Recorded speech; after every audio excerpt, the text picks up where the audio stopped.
Bien-aimés dans le Seigneur, je vous souhaite la bienvenue dans ce programme qu'organise notre ministère Holy Spirit Ministries pour étudier la parole de Dieu. Nous aurons au cours des prochaines semaines des thèmes à parcourir, à étudier, soit tous les jours, soit toutes les semaines. Le thème d'aujourd'hui, c'est celui de la prière qui ouvre les portes.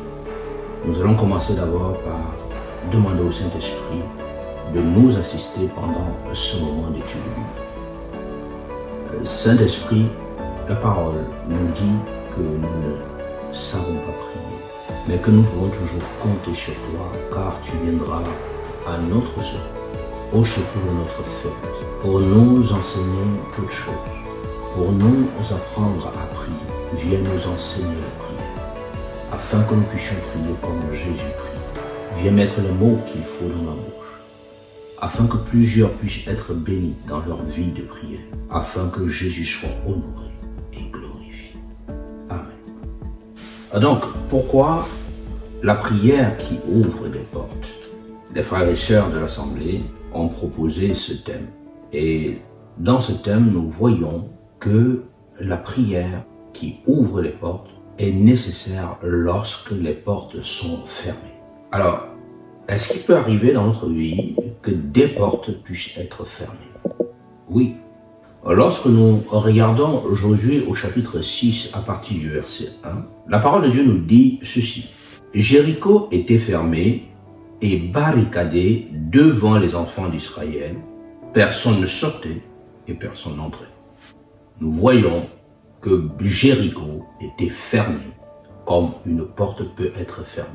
Jéricho était barricadé devant les enfants d'Israël. Donc devant nous, il peut arriver une situation où nous voulons atteindre des objectifs, nous voulons aller quelque part comme les enfants d'Israël voulaient entrer dans Jéricho et nous nous rendons compte que les portes sont fermées. Nous ne pouvons pas y accéder.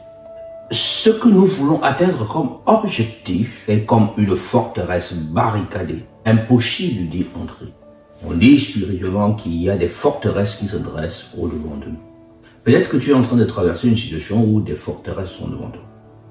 Peut-être que tu veux atteindre des objectifs et tu vois comme des forteresses devant toi. Alors, comment entrer dans ces objectifs et passer ces forteresses? Comment renverser ces forteresses? Alors, la prière est la réponse à tout.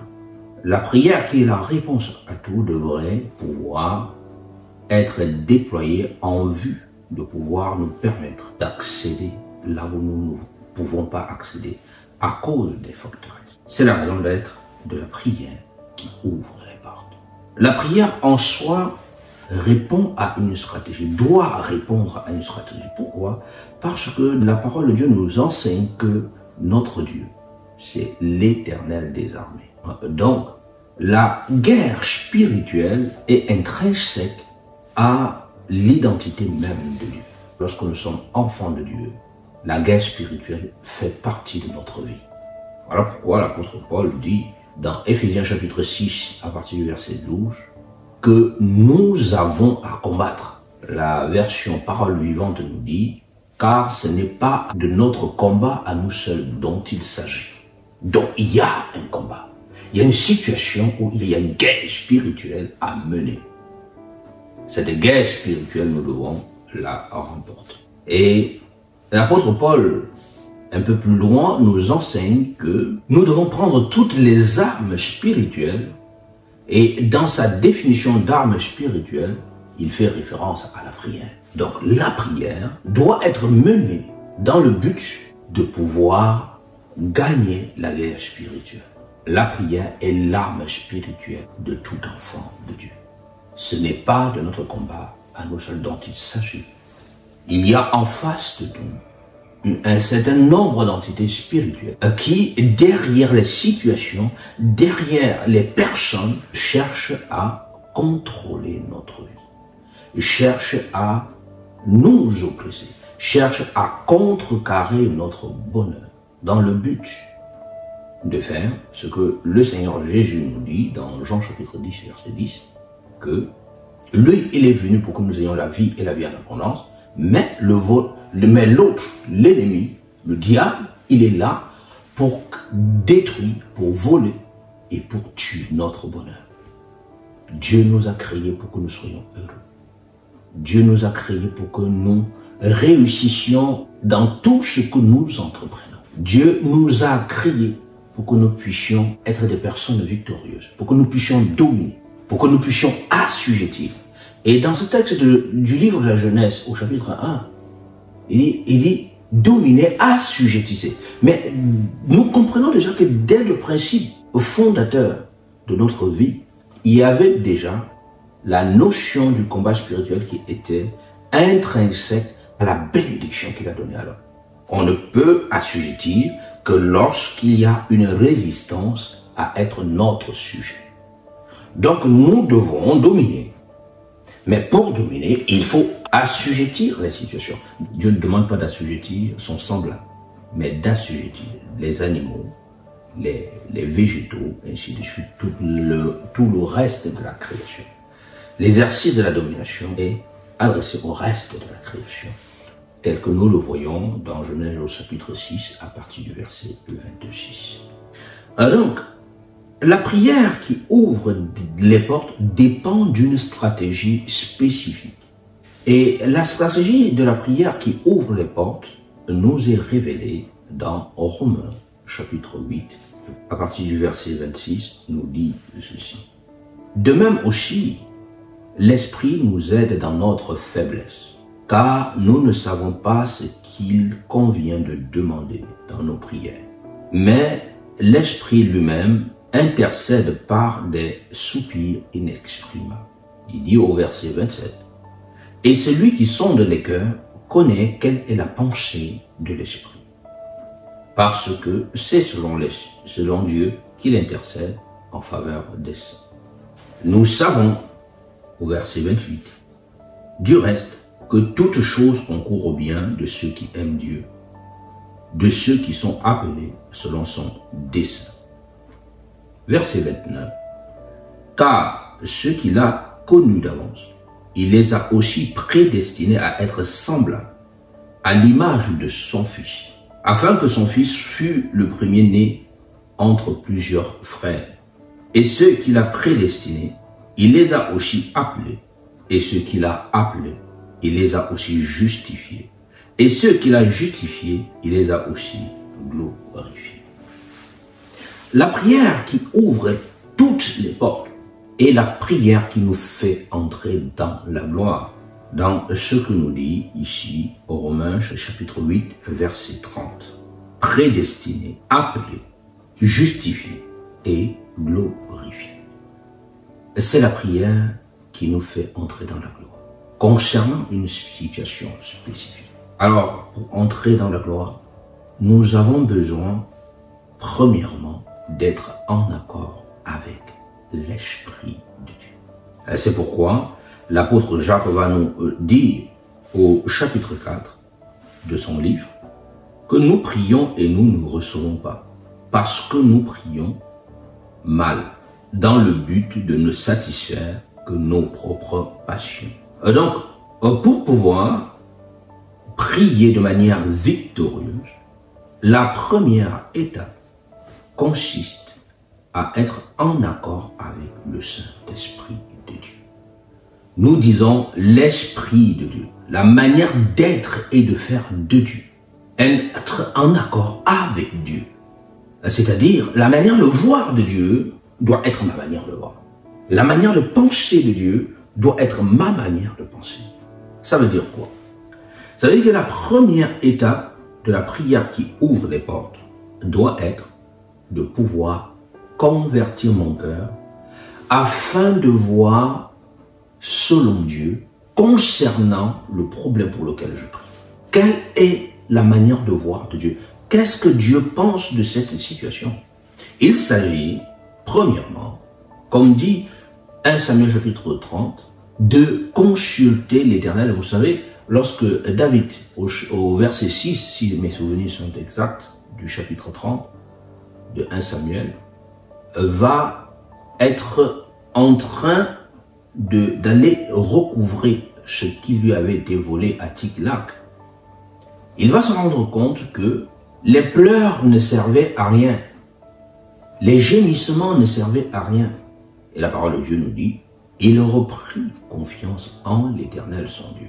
Et par la suite, il fit venir l'éphod par le sacrificateur Abiathar et il consulta l'Éternel. Il demanda l'opinion de Dieu concernant cette situation. La première phase pour pouvoir prier de manière victorieuse, c'est prier selon l'Esprit. Très souvent de fois, nous pensons que ce verset veut dire que dès que nous commençons à prier, le Saint-Esprit va venir se ranger de notre côté. Non. Ça a été toujours le même enseignement dans la parole de Dieu. Et le Seigneur Jésus nous enseigne, lorsqu'il nous enseigne sur la prière, que la première étape, c'est que ta volonté soit faite. Donc, lorsqu'il dit, la première phase, c'est de reconnaître la seigneurie de Dieu dans son enseignement. Il dit, Père, notre Père qui est aux cieux, que ton nom soit sanctifié, que ton règne arrive, que ta volonté soit faite, sur la terre comme au ciel. Alors, cette introduction à la prière se termine lorsque nous reconnaissons la seigneurie de Dieu et que ce n'est que sa volonté qui doit être faite. Or, pour que la volonté de Dieu soit faite, il faut que je sois en accord avec lui. Donc ma prière doit chercher l'accord parfait avec Dieu, afin que Dieu me donne les orientations qui l'engagent lui. C'est le secret pour toute prière victorieuse. Père, donne-moi les orientations qui t'engagent toi, parce que je suis faible en moi-même. C'est vrai que Romains 8, 26 nous dit, le Saint-Esprit vient au secours de notre faiblesse. Donc ça veut dire que l'apôtre Paul acte le fait que nous sommes faibles par nous-mêmes. Depuis que nous avons péché, depuis le péché d'Adam au jardin de Gethsémani, nous sommes faibles.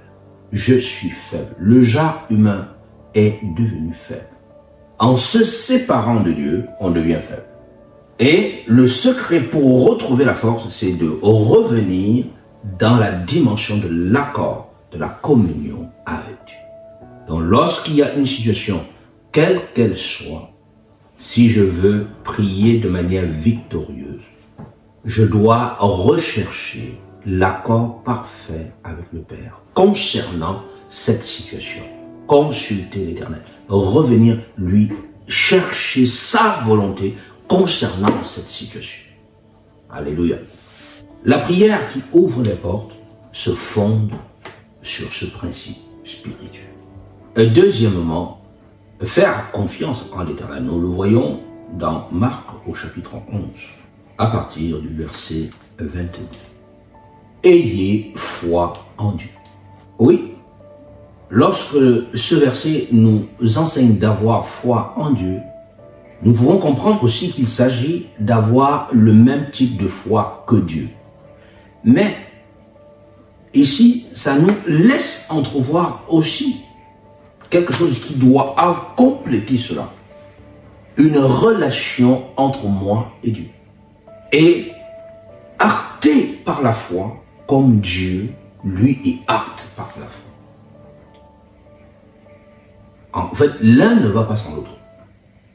Si je pense tout simplement qu'il faut avoir le type de foi de Dieu, ça veut dire tout simplement qu'il faut croire mordicus que cette table, que ces chaises vont devenir bleues, alors que même si je crois mordicus pendant 1 an que ça deviendra bleu, ça deviendra bleu par la puissance du Saint-Esprit que si je suis en accord avec le Saint-Esprit. Donc il est important que je cherche d'avoir l'accord avec le Saint-Esprit qui s'engage pour que cette chaise que je veux qu'elle devienne bleue par la prière devienne bleue ainsi.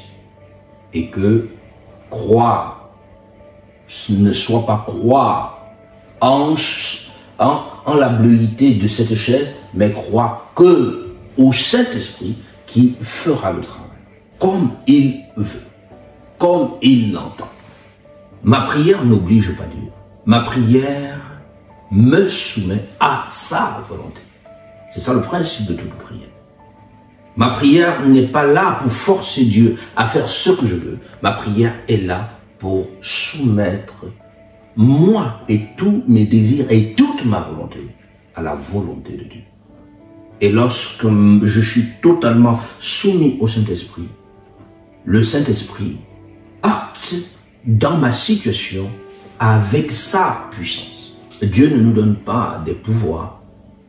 Dieu manifeste sa puissance dans notre vie, à travers nous. Dieu est la magie. Dieu ne pratique pas la magie. Donner les pouvoirs serait nous rendre des devins, des sorciers, des marabouts, ainsi de suite. Mais lorsque nous voyons dans 1 Corinthiens chapitre 12, dans l'enseignement concernant les dons spirituels, que le Saint-Esprit manifeste, à chacun est donné la manifestation. Nous comprenons que le Saint-Esprit acte en collaboration avec nous. Et cette collaboration se met en place au travers du degré de confiance, du type de confiance que nous lui faisons, c'est-à-dire du type de foi que nous mettons en œuvre dans notre rapport avec Dieu pour faire face à la bataille auquel nous devons faire face. Nous ne savons pas prier, mais le Saint-Esprit vient au secours de notre faiblesse. Et nous actons par la foi. La foi est le deuxième principe fondamental de toute prière victorieuse. La foi n'est pas croire en le sujet de ma prière. La foi, c'est croire en Dieu. Ayez foi en Dieu. Mets ta confiance en l'Éternel. Que ta confiance en lui soit inébranlable. Que lui, il a dit, et il va l'accomplir.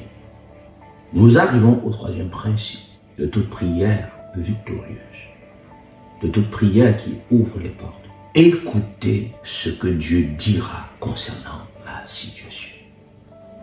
L'écoute de Dieu dans toute prière est fondamentale. L'écoute de Dieu est intrinsèque à la définition même de la prière. La prière n'est pas un monologue avec Dieu, la prière est un dialogue avec Dieu. Je lui parle. Je prête l'oreille parce que lui, il est déjà attentif aux cris de mes prières. Donc à moi d'être attentif à ce que lui, il dira concernant les cris qui s'échappent de mes lèvres dans ma prière. La prière est un dialogue de deux personnes qui s'écoutent. Je lui parle, il me parle. Je suis attentif, il est attentif. Il est attentif, je suis attentif.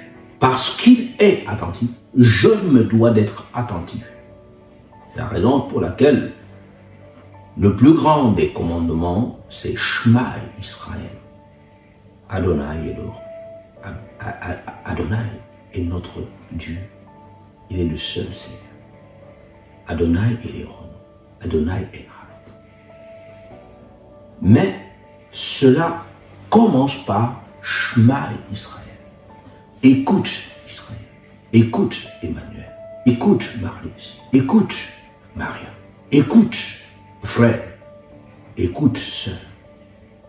Lorsque tu entres en prière, si tu veux que ta prière soit une prière victorieuse, tu dois apprendre à entrer en prière avec une attitude d'écoute, avec un cœur capable de te pencher dans la direction vers laquelle l'Éternel te dirige.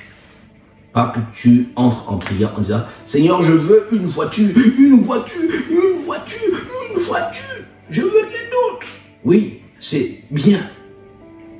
Mais il faut présenter le besoin et non la solution. Il faut présenter le besoin. Présentez vos besoins.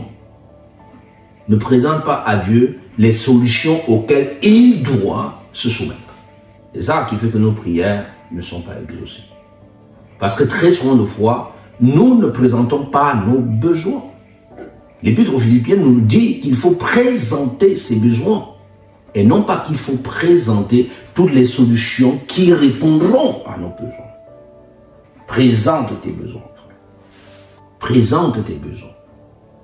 Et lorsque tu as identifié tes besoins, tu dois les présenter avec foi et laisser Dieu amener une solution à ces besoins. Voilà les 3 principes clés qui nous amènent dans une prière victorieuse, dans une prière qui ouvrira toutes les portes. Enfin, je dois dire que entrer dans une dynamique de prière qui ouvre toutes les portes doit se fonder sur une prière jusqu'au boutiste. Regardez dans le livre des rois, lorsque Élie prie pour qu'il pleuve. Élie répète sa prière 7 fois. Au jardin de Gethsémani, Jésus prie pareillement au moins 3 fois. Persévérer dans la prière jusqu'à avoir le résultat est fondateur de notre foi. Il y a certains qui prient pendant 1 seconde, ils voient le résultat. Je devrais plutôt dire, ce n'est pas certain. C'est tout le monde. Ça peut arriver à tous, à vous, à moi. De prier 1 seconde, on voit le résultat l'instant d'après. Mais ce n'est pas la règle. Il peut arriver, comme le Seigneur Jésus lui-même, quand il priait à Gethsémani, que nous prions pendant un temps sur le même sujet avant de voir le résultat. Comme Élie qui a prié 7 fois avant que la pluie ne se manifeste. Donc lorsque je commence à prier, je dois m'attendre à persévérer jusqu'à l'accomplissement parfait de ce pourquoi je prie. Ça, c'est la base fondamentale dans le combat spirituel. On ne s'engage pas dans une bataille spirituelle en se disant on va donner juste un seul coup et notre adversaire va être KO. C'est le rêve de tout boxeur, de vaincre son adversaire par KO. Mais tous les combats de boxe ne se gagnent pas par KO. Et sachez une chose, on parle de bataille spirituelle, de guerre spirituelle. Donc nous avons un adversaire. Très souvent de fois, nous avons tendance à penser que c'est à nous seuls de donner des coups. Nous donnons des coups, notre adversaire donne aussi des coups. Donc dans la stratégie de bataille spirituelle, nous devons nous protéger. Or, nous protéger spirituellement, c'est quoi? C'est être à l'ombre du Tout-Puissant. Comme nous l'enseigne très bien le psaume 91. Dans la bataille spirituelle, la première phase, c'est de revêtir les armes spirituelles. Éphésiens chapitre 6. De mettre le casque, de prendre le bouclier, de se revêtir de la cuirasse, de se mettre la ceinture de vérité, de se mettre les chaussures, qui est le zèle pour annoncer l'évangile de paix. Ça, c'est fondamental comme disposition intérieure pour pouvoir entrer en prière.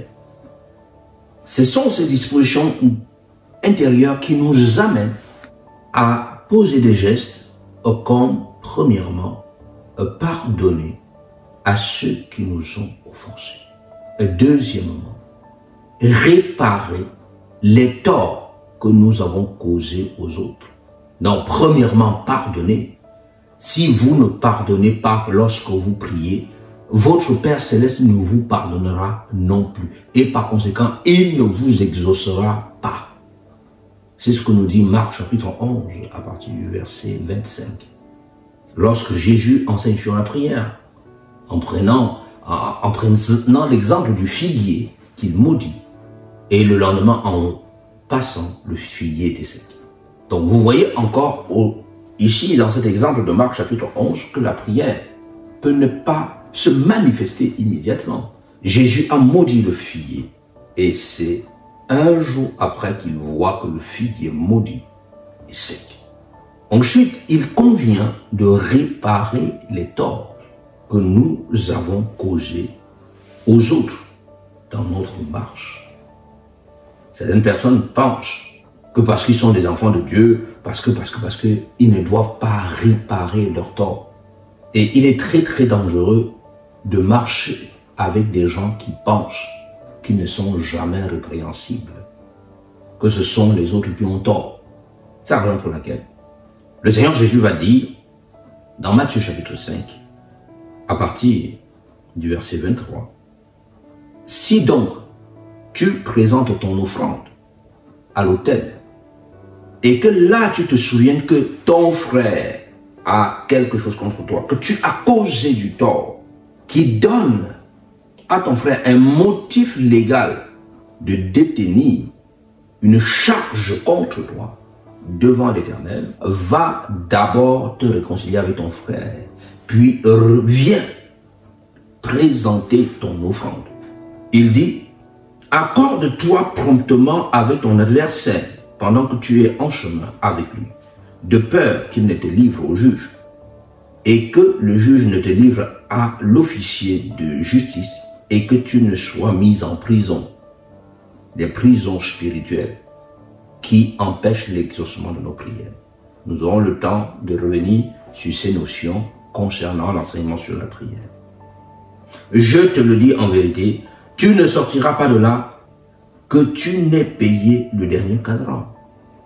Donc certaines forteresses tiennent au-devant de nous à cause de la dureté de notre cœur, à cause de l'insensibilité de notre cœur, à cause de notre orgueil qui nous maintient en position de résister à aller réparer le tort que nous avons causé à autrui.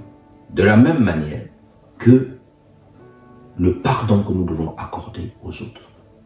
Pour que Dieu nous pardonne aussi nos torts. Le pardon, le non-pardon et la non-réparation sont autant de forteresses qu'ils sont aussi des portes ouvertes à Satan pour nous oppresser, pour nous faire du mal. Et si nous sommes des personnes qui ne savons pas nous humilier à demander pardon, à chercher à réparer le tort que nous avons causé à autrui, ou bien nous résistons à donner le pardon que l'autre demande en face de nous, nous sommes sous le coup du jugement de Dieu. Nous n'avons plus de bouclier, nous n'avons plus de cuirasse. Que Dieu nous aide à faire le nécessaire pour accéder à la prière victorieuse, pour être des priants comme notre Maître, le Seigneur Jésus, qui priait et il était toujours exaucé. Dans Jean chapitre 11, il dit, « Père, je te rends grâce de ce que tu m'exauces toujours. » Le Père exauce toujours Jésus. Et pour que le Père t'exauce toi aussi toujours, il doit voir Jésus en toi. Il doit voir le caractère de Jésus en toi, la même attitude de cœur que Jésus en toi. Et je dois dire, malheureusement, que ce n'est pas parce que nous avons des exaucements dans notre vie. Oh ben, le Père m'exauce tel que je suis, hein, que ça veut dire que le Père nous exauce toujours. Que Dieu nous donne la grâce d'accéder à cette dimension de la prière où nous pouvons dire, le Père m'exauce toujours. Et il m'exauce toujours parce qu'il voit Jésus en moi. Parce que lorsque je dis au nom de Jésus, il voit que je viens en accord parfait avec Jésus. Qu'il n'y a pas de contradiction entre qui je suis, ce que je suis, ce que je demande et ce que Jésus aurait demandé. Je le demande comme Jésus, de la manière dont Jésus aurait demandé et pour les mêmes motifs que Jésus aurait épousé. Nous allons prier. Père, je veux te prier pour tes enfants. Que tu donnes à quelqu'un, Seigneur, l'esprit de la prière victorieuse.